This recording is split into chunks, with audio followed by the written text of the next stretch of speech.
ẹ ṣé gan ni ẹ kú àdúró tì mí.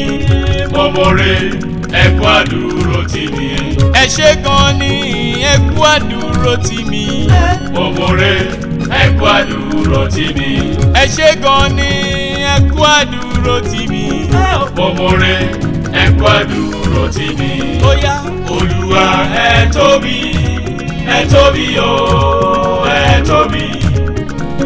Olúwa ẹ tóbi o ẹ tóbi.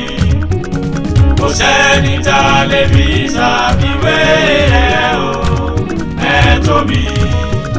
kò sẹ́ni tá a lè fi ṣàkàwé ẹ o ẹ tóbi Olúwa.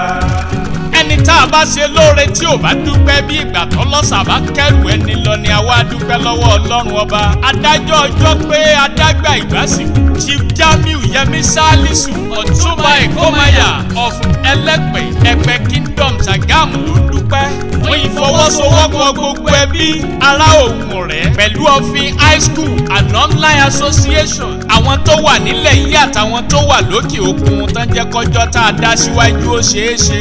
up osa up osa up osa. ó wá ní kí n má ṣe gbàgbé bàbá wa Oyèfẹ̀sọ Emmanuel Babátọ́lá olóòtú Ẹ̀kọ́máyà Ẹ̀pẹ́ bàbá wa ruling house Sagamu lọ́lá Olódùmarè ò ní kánjú kú. bàbá wa kọ̀tà ò dúpẹ́ àjẹsẹ̀pá àbàrà mòore jẹ ni. àkọ́kọ́ dúpẹ́ lọ́wọ́ ọba wa Elepe of Ẹ̀pẹ́ Kingdom ìyẹn ní Sagamu làwa ń kí.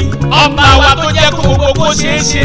bàbá wa Ọlọ́run Olódùmarè kẹ́ kó wa jẹ̀pẹ́. mo kí gbogbo tìbílẹ̀ mo kí gbogbo ládéládé mo kí gbogbo olókọ gbogbo ìjòyè pátápátá la kí. adúpẹ́ lọ́wọ́ yín gan ni. a kí gbogbo ẹlẹ́gbẹ́lẹ́gbẹ́ gbogbo olóyè gbogbo lọ́balọ́ba gbogbo olókọ. adúpẹ́ lọ́wọ́ ìlóbìn adúpẹ́ lọ́wọ́ ìlọ́kùnrin ojú gbogbo kó ṣeé ṣe ní rẹ̀bùtù. adúpẹ́ lọ́wọ́ ọmọdé adúpẹ́ lọ́wọ́ àgbàlagbà adúpẹ́ lọ́wọ́ ẹlẹ́sìn jẹ̀sìn pátápátá. Chief Jamiu Ọ̀túnba Eekomaya ń dúpẹ́ lọ́wọ́ gbogbo ẹbí pátápátá lórí ẹni tó dàgbà jù tó jẹ́ baálé ilé tó fi kọ́mọ nú tó kí fàṣẹ́bí tó kọ́mọ léńjẹ adúpẹ́ lọ́wọ́ yín gan ni. ọpẹ́ pàtàkì lọ́wọ́ Rukayat Olobele àkọ́jẹ́wé bàbá wa Salisu ẹ ò ní kánjú kú. ẹ kú àdúró ti Alhaji Fatai Olobele Aminat Olobele àdìyìn ẹ ṣé gan ni. Alhaji Musiba Olobele ẹ ṣeun adúpẹ́ o. wọ́n ní tún àwọn dúpẹ́ lọ́wọ́ àbúrò àwọn gan ni. ìyẹn Akeem Olobele pẹ̀lú Abiola Mujidat Jubril ọmọ Olobele. àtúwádúpẹ́ ọpẹ́ pàtàkì lọ́wọ́ ọ̀fin high school alumni association. ó wá ti yé mi pé ìhun la sọ mi. lọ́lá olúwa ikú òní pa wá àrùn òní ṣe wá. alumni ọ̀fin high school ẹjọ́ mi lójú gan ni. a kí gbogbo ará àdúgbò pátápátá. gbogbo ẹ̀yin ti Sagamu ẹ̀yin ti Sọ́lọ̀ ẹ̀yin tẹ̀pẹ̀. lọ́lá Olódùmarè káyire bára wa ṣe. olówó orí Bọ́láńlé oyè àmọ́rí. ó ti jẹ̀yìn lọ́lá Olódùmarè wà á tún jẹ̀mí sí i. Yẹmi Saliu ó náwó fún mi gan ni lọ́jọ́ olóyè kéré mi kọ́. ara èèyàn tí lè gbàgbé nínú ìrìn àjò ọmọ aláṣẹ ni.